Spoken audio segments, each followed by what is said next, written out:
안녕하세요, 달쿨부부입니다. 이번 영상에서는 제가 육아를 하면서 정말 많이 의지하고 도움을 받고 있는 인생 육아서들을 소개하려고 합니다. 저는 주로 도서관에서 책을 빌려보거나 밀리의 서재를 이용해서 보는 편인데요. 내용이 정말 마음에 들고 큰 깨달음을 준다, 자주 읽어야 할 것 같다 싶으면 구매를 해요. 그래서 오늘은 제가 소장하고 있는 책들을 위주로 리스트업을 해봤고요. 제가 리스트를 이렇게 쫙 적어놓고 보니까 권수가 너무 많아서 추리는데 좀 시간이 걸렸어요. 이 영상에서는 아이의 신체적, 정신적 발달과 훈육에 관한 책들을 소개하고요. 다음 영상에서는 체육과 놀이, 엄마표 영어와 같은 자녀 교육과 관련된 책들을 소개할 예정입니다. 끝까지 함께 해주시면 감사하겠습니다. 제가 첫 번째로 아이의 발달에 관련된 책들을 소개할 건데요. 이 책들은 아이가 태어나기 전에 한번 훑고 태어난 후에는 개월수에 맞춰서 이렇게 수시로 꺼내보면 좋겠죠. 제가 예전에도 한번 육아서 추천 영상을 찍으면서 이 세 개의 책을 소개했었어요.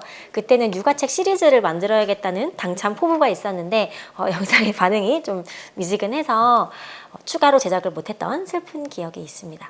아무튼 저는 아이의 발달을 이해하는 건 육아의 가장 기본 중의 기본이라고 생각하거든요. 신체적인 발달은 물론 정신적인 부분들도 부모가 다 이해를 하고 있어야만 불필요한 걱정이나 고민을 할 시간을 줄일 수 있고 또 아이에게 적절한 반응과 도움을 줄 수 있겠죠.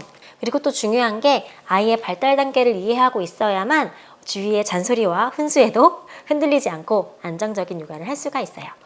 부모의 안정이야말로 육아에서 정말 큰 부분이라고 생각을 하거든요.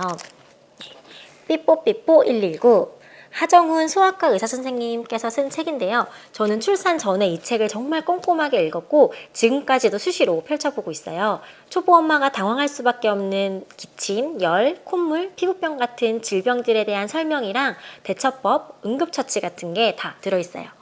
아이가 아프면 너무 당황스럽고 머리가 하얘져서 당장 병원부터 달려가는 경우가 많은데 이 책이 있으면 마음이 든든해요. 조금 느긋한 마음으로 증상을 대할 수 있게 되는 것 같아요. 이런 질병들 뿐만 아니라 부모가 꼭 알고 있어야 할 의학 지식, 수면, 교육, 아이의 성격, 이유식과 같이 육아에 필요한 내용이 거의 다 들어있다고 보시면 돼요. 일단 첫째 임신하면 저는 꼭 사야 하는 책이라고 생각합니다. 엄마, 나는 잘하고 있어요. 이 책은 아이가 태어나서 24개월까지 겪는 10번의 정신적 도약에 대한 내용을 담고 있는데요. 요즘 부모들은 원더윅스란 단어가 낯설지가 않죠. 생글생글 잘 웃던 아이가 어느 날 갑자기 하루 종일 울어대고 엄마 껌딱지가 되고 잠을 잘 자지 못하는 그런 시기예요. 책에서는 이렇게 말해요. 아기는 이유 없이 울지 않는다. 아기가 유난히 울어대는 이유는 성장 발달이 급격히 전환되는 시기의 불안감 때문이다 라고요. 부모가 이런 급격한 도약의 시기를 미리 알고 마음의 준비가 되어 있으면 조금 더 수월하게 아이와 호흡을 맞추면서 다음 도약을 준비해 볼 수 있겠죠. 도약의 시기별로 아이의 머릿속에서 어떤 엄청난 변화가 일어나는지 또 이때 정신적 도약을 돕기 위해서 부모가 해줄 수 있는 건 어떤 게 있는지 상세하게 나와 있으니까요. 우리 구독자분들도 꼭 읽어보시고 지인 중에 임신한 사람이 있다 그러면 이 책을 꼭 선물해 주세요. 아기 발달 백과 김수현 박사님이 쓰신 책인데요. 출생부터 생후 60개월까지 아기 발달 특성과 집에서 할 수 있는 간단한 검사 방법, 또 발달에 도움이 되는 놀이법 같은 걸 담고 있어요. 아까도 말했듯이 우리가 발달 특성을 알고 있어야 하는 이유 중 하나는 흔들리지 않기 위해서기도 하거든요. 우리 아이가 뒤집기가 느린 것 같으면 왠지 막 불안하고 뒤처지는 것 같고 혹시 문제가 있는 건 아닌가 하는 이상한 상상도 하게 된단 말이에요.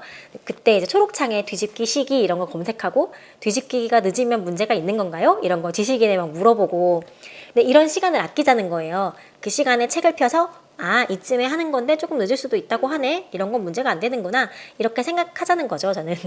그래서 이것도 소장하고 수시로 펼쳐보면 좋은 책으로 추천합니다. 베이비 위스퍼 골드. 이 책도 굉장히 유명한 책이에요. 소위 서양판 오은영이라고 불리는 육아 전문가 트레이시 옥의 책입니다. 신생아를 먹이고 재우고 놀아주는 법까지 아주 상세하게 나와 있어요. 약간 잔소리 같은 느낌도 들기도 하고 신생아 시절 이제 규칙적인 일과를 어떻게 만들어 나가는지 하나부터 열까지 다 설명해 주거든요. 사실 우리가 조리원에서 이것저것 설명을 듣고 집에 와도 신생아랑 둘이 있으면 너무 난감하고 두렵잖아요. 신생아를 돌보는데 세세한 도움을 주는 책이고 신생아 때는 아이의 울음소리를 어떻게 이해해야 할지 감을 잡는 데 큰 도움이 되더라고요. 생활 예측이 가능하고 안정이 되면 아기는 혼자 잘 먹고 혼자서 잘 놀고 잘 잔다. 이 큰 틀 안에서 부모가 어떻게 행동해야 하는지 좋은 가이드가 되어주는 책이에요. 저는 이걸 소장하지는 않았고 출산 전에 도서관에 빌려서 꼼꼼하게 노트에 정리를 해두었어요. 그리고 영상을 찍는다고 또 빌려왔습니다. 신희진의 아이 심리백과. 신희진 정신과학 박사가 쓴 책이고요. 저는 이 책을 진짜 자주 펼쳐봐요. 0, 2세, 3, 4세 이렇게 연령별로 나누어져 있고요. 해당 연령에 나타나는 발달적 특징, 발달 과제, 부모들의 고민거리들을 속 시원하게 풀어주는 책이에요. 뭔가 되게 든든해요. 자는 거, 먹는 거, 생활습관, 3, 4살이 되면 배변 훈련, 친구 문제 이런 게 연령에 따라 고민거리들이 바뀌면서 뚝뚝 튀어나오는데 그럴 때마다 펼쳐보게 되는 책이에요. 아이의 심리적인 변화를 더 잘 이해할 수 있고 그에 따른 대처 방법에도 도움이 돼요. 모든 부모들이 읽어봤으면 하는 바람이 있어요. 추천합니다. 천일의 눈맞춤. 정신분석가 이승욱 님의 책이고요. 저는 임신 전부터 시작해서 주기적으로 계속 읽고 있어요. 여기 보면 0-3세 아이를 위한 마음 육아라고 나와 있는데요. 이 책이 하고자 하는 말은 딱 이거 3가지예요. 안정적인 수유, 따뜻한 응시, 엄마의 품. 이 3살까지 이 3가지만 잘 해도 건강한 애착이 형성되고 좌절을 잘 이겨내고 긍정적인 아이로 자랄 수 있다고 말하고 있어요. 사실 이 책을 읽다 보면 주 양육자에게 너무 많은 책임을 주고 있는 게 아닌가 하는 생각이 들 때도 가끔 있어요. 하지만 틀린 말은 하나도 없거든요. 내 상황에 맞게 잘 적용하면 좋을 것 같아요. 이제 지안이가 태어난 지 곧 3년이 되는데 그동안 나는 눈을 잘 맞추었는지 따뜻하게 안아줬는지 다시 한번 생각해 보게 되는 책입니다. 아이를 잘 키운다는 것. 노경선 박사님이 쓰셨고요. 저한테는 육아 교과서 같은 그런 느낌의 책이에요. 행복한 인생은 자기가 하는 일에 만족하고 가족, 친구들과 잘 어울려 사는 것이고 아이를 잘 키운다는 것은 아이가 그런 인생을 살 수 있도록 키우는 거라고 말하고 있어요. 아이와의 애착 형성, 부모의 양육 태도 전반에 걸쳐서 꼭 알아야 하는 내용들이 들어있어요. 책 뒷부분에 보면 부모 10계명이 나와 있는데요. 저는 이 책을 자주 읽기도 읽지만 이 10계명은 진짜 수시로 보고 마음에 새기고 있어요. 추천합니다. 다음으로 훈육에 관한 책들, 제가 소장해놓고 수시로 펼쳐보고 있는 책들인데요. 첫 번째로 이거, 감정 코칭. 세계적인 심리학자 존 가트맨 박사와 최성애 교수의 내 아이의 감정 코칭이라는 책인데요. 제가 편의상 훈육 카테고리에 넣었지만 이 책은 아이와의 관계를 형성해가는 거의 모든 내용이 들어있다고 보시면 돼요. 책에서 말하고자 하는 건 아이의 감정을 이해해주고 공감해주는 것만으로도 아이의 인생에는 긍정적인 효과가 나타난다라는 건데요. 구체적으로 어떤 방법이 있는지 아이를 대할 때 마음가짐과 대화의 방법을 친절하게 알려주고 있어요. 저는 지안이가 성인이 될 때까지 정서적으로 흔들림 없이 안정된 상태를 쭉 유지할 수 있게 하는 게 육아의 큰 목표거든요. 그런 저의 육아 가치관의 큰 틀을 잡는 데는 물론 세세한 방법까지도 실질적으로 도움이 많이 된 책이에요.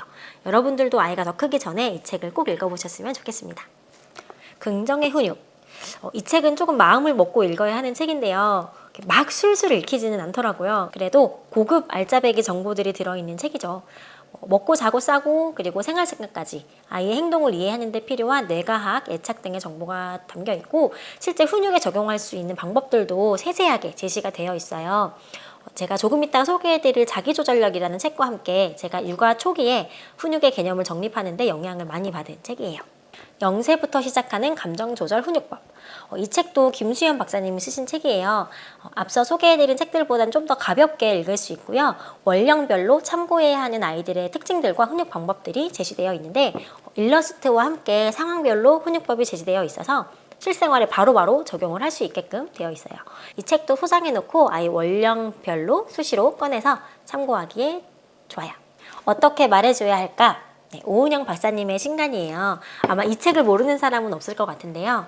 아이가 돌이 지나고 말을 알아듣기 시작하면 부모의 말이 점점 더 중요하다는 걸 느끼게 되잖아요. 하지만 부모가 제대로 알지 못하면 나도 모르는 사이에 아이에게 상처가 되는 말을 하게 될 수가 있어요. 아이에게 상처 주지 않으면서 문제 상황을 해결할 수 있는 능력을 길러주는 책이다 라고 보시면 될 것 같아요.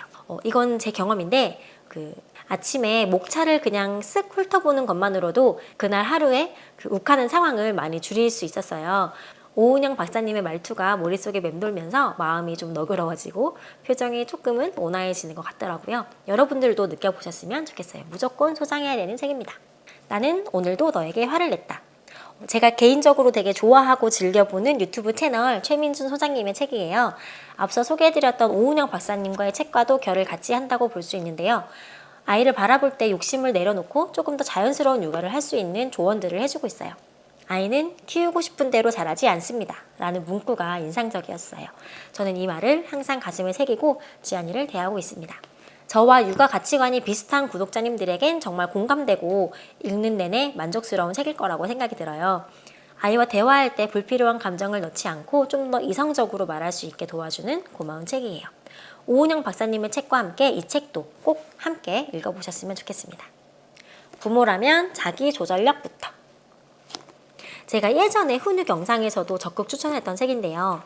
인간의 기본 틀이 만들어지는 3년 동안 형성되는 자기조절력이 인생의 전반에 영향을 줄 수 있고, 자기조절력이 좋을수록 커서 학업이나 직업의 수행 능력, 공감력, 도덕성, 사회성이 더 좋다는 걸 설명하고 있는 책이에요. 그리고 자기조절력을 잘 키우려면 부모가 어떤 도움을 줄 수 있는지 그런 방법에 대한 내용도 잘 설명이 되어 있습니다. 뇌과학에 기초해서 아이의 발달을 설명해 주기 때문에 아이를 이해하는 데 도움이 많이 되고 훈육에 대한 나만의 기준을 세울 때 길잡이가 되어주는 책이에요. 이 책도 강추합니다. 오늘은 이렇게 간단하게 책 소개를 해봤는데요. 도서관에서 한번 빌려서 읽어보시고 좋다, 마음에 든다, 자주 읽어야겠다 싶으면 그때 구매하셔서 소장하시면 좋을 것 같아요. 다음 영상은 자녀교육 전반에 걸쳐서 제가 추천하고 싶은 책들을 소개해드릴게요. 오늘 영상도 함께 해주셔서 감사합니다. 다음 영상에서 만나요. 안녕!